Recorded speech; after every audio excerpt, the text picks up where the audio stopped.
Hey everybody, welcome back. We are at Gamefest 2019, also a smaller part of Starfest. So Starfest is like a big umbrella. There's Gamefest, Horror Fest, Comic Fest, Art Fest, Robot Fest? Robot Fest. Robot Fest. So I am Robert with the Guild of Gamers livecast, powered by Petrie's Family Games.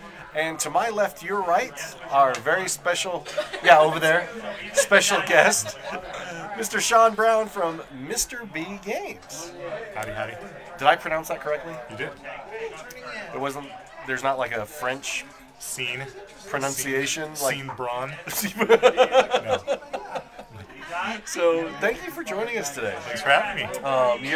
Are you having a good time at the convention? Oh yeah, this place is awesome. Cam puts on a great show every year on the Gamefest side, and it's a local one for me, so it's win-win, right? We all get to come out and hang out and have a really good time. So. Yes. And so, a little bit background from you. You are from Pueblo. I am from Pueblo, yes. And you live now in Aurora? Yes. All right. So, Colorado native? Yes. Have you lived anywhere else? I did a brief stint in Chicago and a brief stint in Kentucky. Both Chirac. work-related. Yeah, both work-related. So I took a job in the game industry and moved to Chicago to work in the warehouse. Okay. And do those kinds of things, and then kind of moved up the ranks doing basically every job you could imagine in a publisher. And then ultimately that led me to go open a new warehouse down in Kentucky. And did that for a while, and then at some point I realized that we had hired enough people and had things running, and I was like, I could do this job from anywhere in the country. How about home? How about home? There we go. So. We always want to be able to work from home. So what took you from auto mechanics? Oh, goodness. Because you went to the University Technical Institute in Arizona, Yes. right? For auto mechanics. Yep. To like go into board games, into gaming. I mean, what? Okay, there had to be shift gears, no pun intended. I hit my head with a wrench. What happened? No, my father was a drag racer in the 60s and 70s up until basically 1980. And then career changed, went into construction, heavy equipment, that kind of stuff, and kind of went on to like racing and cars and auto and stuff like that have always been in my blood. We had go-karts when we were 5 and 6 years old that your mom makes a wisecrack at you and says, oh, that thing doesn't work because it's got a lawnmower engine on it, and if you can get it running, then you can go ride it around the place, 5-year-old kid. And I go, challenge accepted, mother. And then we're zipping around the yard in this thing, and my mother is going, because really what, a kid at 5 or 6 is not going to be able to figure it out, but we got lucky and got it to work. So mechanical aptitude, creativity. Brother of mine that's 5 years older than me subjected me to D&D and like Axis and Allies and Boot Hill and things like that. And we played those things for years and years and years. And I liked the RPG games, but I loved the board games more. And so that was just, in my mind, was just the hobby fun thing. So I went on the career with my hands, what I was good at creating. And I left there, worked as a heavy mechanic for a few years, designed a few games that nothing I could ever get sold to people. I was working in an auto college teaching courses, and I designed a game, and I couldn't get anybody to publish it, so I self-published it. And that's kind of how I sort of got into this world. So that was the first thing I did was in 2005. 2005. So you published your first game in 2005, but then you ended up with Eagle Griffin like a year later, right? Yep. So when that came up, I mean, what's going through your mind? Like, should I continue with my baby that I'm creating, or should I go do this? I mean, what was kind of happening there? Well, it's an ugly reality when you make your first game by yourself because you make a bunch of them and they don't sell very well. So your garage is packed full of these boxes of this first game that you made because you have to make a minimum print run, and I had no idea those things existed. So I'm like, minimum print run? Wait, I just want like 200. And they're like, no, you're going to order 1,500. Right? Oh, so you had to print a bunch of them. And at the time when I went to work for Eagle, they were like, yeah, we'll take like 500 of those, and then you should come work for us. And I was like, get out of the garage. So it was a win-win. And I actually got the job as like a demo member. Okay. Like I was just the guy that would, the local guy that was going to go around and teach games. So I always tell people in this industry, like, those positions always are the next jump to the next position. You know, So I got a question. So your logo. oh boy. Here's a good shot of the logo. We'll get a good shot of the logo. This sounds like Okay. a Mr. Brown question, Mr. or a Mark Street question. Mr. B Games. So Why is does it it look like Mr. a wasp? B? Yeah, why does it look like a wasp? I mean, Because does that look like a wasp? Apparently wasps have bigger thoraxes than bees, and apparently I'm not a horticulturalist. So apparently when I saw a silhouette of a wasp, and I thought, is it a bee or a wasp? It looked cool. The logo does look cool. It does look And it was cool. literally the first time I had it out, like on a business card or something. Somebody went, "Isn't that a wasp?" And I went, "I don't know. Is it? It looks like a shadow of a flying creature. It looks like a wasp." So yeah, sure. Thanks, Mark. Appreciate that. So you've had actually several popular titles, including this one, Alien Uprising. This was 2014. Yes, this was my first title when I decided to go back working for myself. So Gotcha. went back to self-publishing. Okay. And I did this one with Richard Lanius, who's an amazing designer. He's become a really good friend of mine over the years. I really enjoy hanging out with him and doing games with him. We had a ton of fun making it, and it was my first kind of first foray on my own back on Kickstarter. Gotcha. You've probably seen some other titles out there. Liar's Dice. Yeah. Liar's Dice. Helionox, the Last Sunset. Spurs. Yeah. Spurs. Days of Ire, Budapest. You had a little hand in that one. Posthuman. We were having a little side chat. You're saying like this one's hard to get. Right Yeah, now? so because we kickstarted it in 2013, same time as we did Spurs, and both of them came out right away and sold out really quickly. But Spurs sold out really quickly and had lots of pre-orders. So we put resources into reprinting Spurs. And we thought, well, we'll wait on Alien Uprising, maybe we'll do an expansion, maybe we'll do some other things, and it just never materialized that we got the orders that we thought, you know, we would see for another printing. So it never really went beyond its first printing. It sold out very fast for us, which is great, but not enough demand to reprint it, basically. Gotcha. There's been demand over the years, and Richard and I have actually looked at possibly doing a second edition of it, where we've come in and revamped it and streamlined it a little bit. And so at some point we'll do that. But the fun thing about designing with Richard is we never press it to hit a deadline or to do it for a reason. We do it because it was fun. So that game was a little long, comes in at about 3 hours. It's also extremely difficult. The game wins like 75% of the time. So it's a co-op where you play against the game. And the game's I mean, most co-ops are, you know what? So it's kind of hard to find. Raul, can you save this for me? Can you ring that up for So me? yes, I'm gonna keep that just for myself because that's like only one copy. So hilarious. wow, Christopher Taylor says never heard of any of these games. Yeah, Looks I'm sure amazing. he hasn't. Looks amazing. So Chris Taylor actually was living in Castle Rock and bought a copy of Alien Uprising. He was a backer of it, and then messaged me when he found out I was in Denver and was like, "Hey, can I come up, help you play test your next game?" And I did, and he's been like basically working with me for nice. 5 years That's after awesome. that. So Pretty, and then pretty cool guy. Hellenica. Yes. Hellenica. I suck at names and words. That's actually that Kickstarter's done, but it's almost fulfillment time. It's getting Yeah, we'll be close probably August, September. I think our target So is another- always September, but another yeah. 3 or 4 months. Okay, Yeah, we're really close. We're at the factory. We're at the printing level. but you have molds something are made. like right there in front of you. Oh yeah. What so is this is that? Also the They can't see that. You got to hold it up next to like your face, like Vanna White, like. So tell us. Tell us about that one. So this is a little card game we made called Vintage Racers, and it's a racing game, and I'm a huge fan of racing games. Have a little bit of an auto pedigree in the background, There you go. and I've always liked just eat 'em up. Anything that was auto racing, I bought them in all shapes and sizes. And I was a big fan of like Formula Day and Speed Circuit and Detroit Cleveland and Thunder Alley most recently, super into. And they all had like certain things in them that I loved, like speed limits and corners and like your car took damage and certain ways to do things.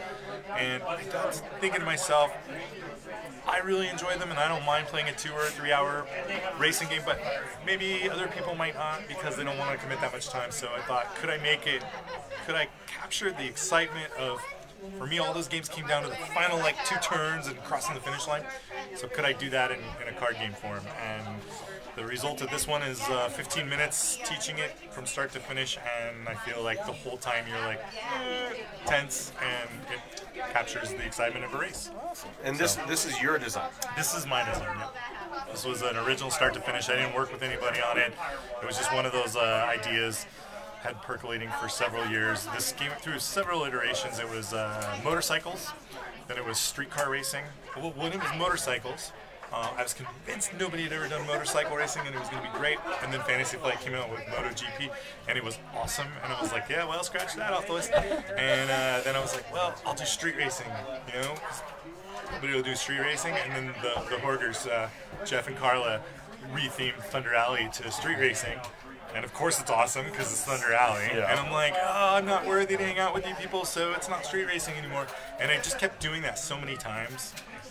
And I was like, I'll never come up with a theme for this. And then last year at our convention in Denver, we were playing Speed Circuit.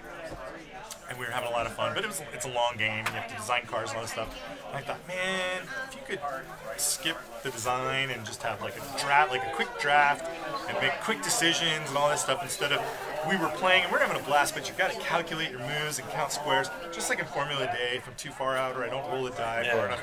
And I'm like, can we just do away with all that and we just go and run? So we came up with like some ideas, and then I reformed that game to do those things. And I thought, do we make it space, or are we like riding on hoverboards? We're trying to go. Because you know, if you make it space, it's like an insta buy for me. I don't care what it is. Space, here's my money. Space racing, and then me and Mark Street were sitting around, and we were like, what if it was Who's Mark Street? I've never heard of him. Never. Okay. But he's some guy. Some guy. I think I met him like at the Greyhound station. He was like had one of those change buckets. Oh, yeah, you gotta avoid those guys. Yeah, Colorado has a problem with homeless people. We do. Sorry. You know, actually, he wasn't sitting on it. He was walking around the Greyhound station over and over, like 2.5 miles worth every day. He walks around the Greyhound.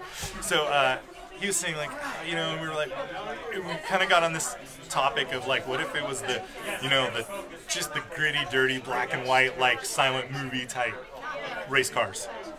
And so we went with that old-timey race feel. Oh, cool. And then it fit thematically because you're kind of piecing together all these little parts of a jalopy and trying to like mash it together into a car and then go race it. And so we thought, what better way? Because historically, those guys that were racing on those organized races, they would like take things off of their own personal cars. Like they would borrow parts and like I'm sorry. This pull them all together. This is the Star Wars fanboy in me right now. It's like pod racing. Kind of. Yeah. It's like pod racing. Could have easily done it, but like it's the same thing, right? Yeah. They could have been junkyard. You know, but we thought that happened in the modern era. So like 1904, 1905, 1906. You know, guys would literally just, well, we're going to pull the engine out of our car this weekend and put it on our little race car and race it around, you know, a track. And then we're going to put it back in the car and commute to work all week. Like next weekend, that's what they did. And so I kind of hope we capture that. That's what I was looking to do. Oh, cool. Oh, cool. When can we expect Vintage Racers? So we're looking for September on that one as well. Is when it would is when it'll hit for availability. Will you publish this fully on your own? Yep. Kickstarter? Or? We already did Kickstart it. Oh, okay, gotcha. It's been successfully Kickstarted and it's due How to did I miss that September. I don't know. Jason Brown, I blame that on you. It's Jason's because it was not on your list.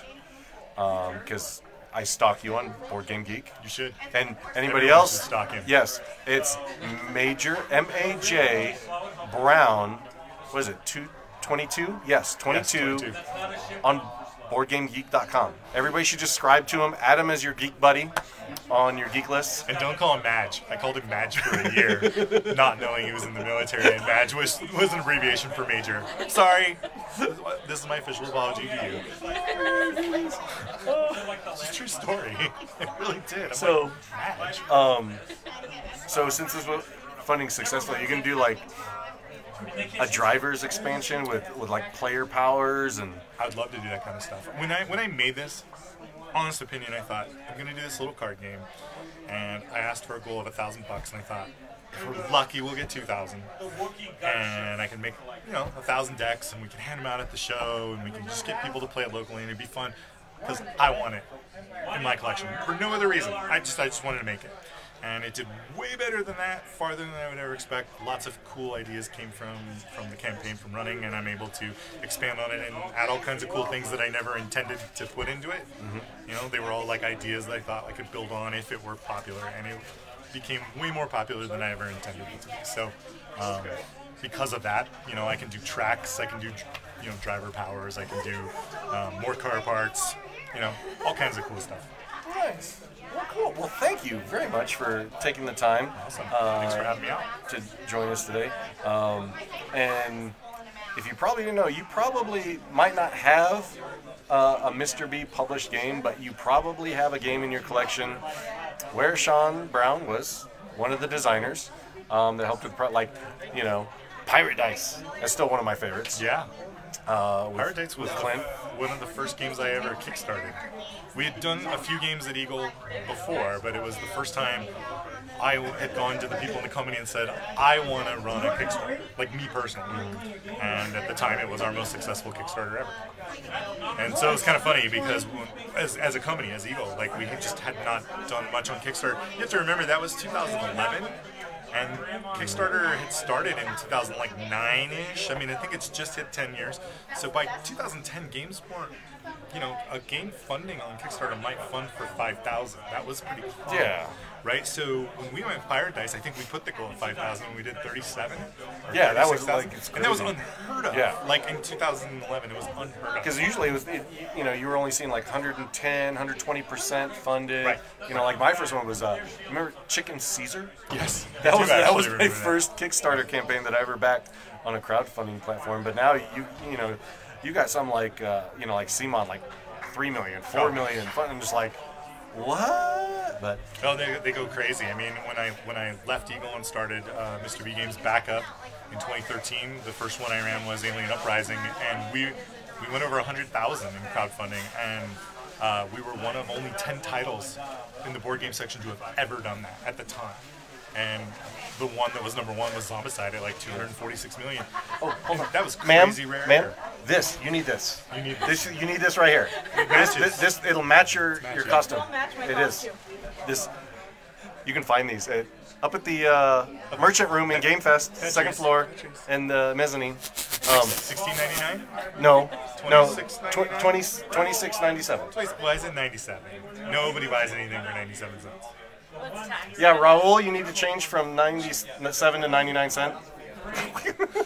So, all right. So, thank you very much, Sean, for joining us. Thanks for having me. If you are in the Denver area and you are a geek, dork, nerd, doesn't matter, come out to Starfest. We're at the Marriott Denver Tech Center here in central Denver. Come meet great folks like Sean Brown from Mr. B Games. You might see a guy named Mark Streed walking around a bucket or something that just looks kind of weird. Ignore that guy. He'll be begging for change. Yes, he will be begging for change. So check us out. We're going to be back at 4 o'clock with Andrew Lehman from the H.P. Lovecraft Historical Society. See you later, everybody.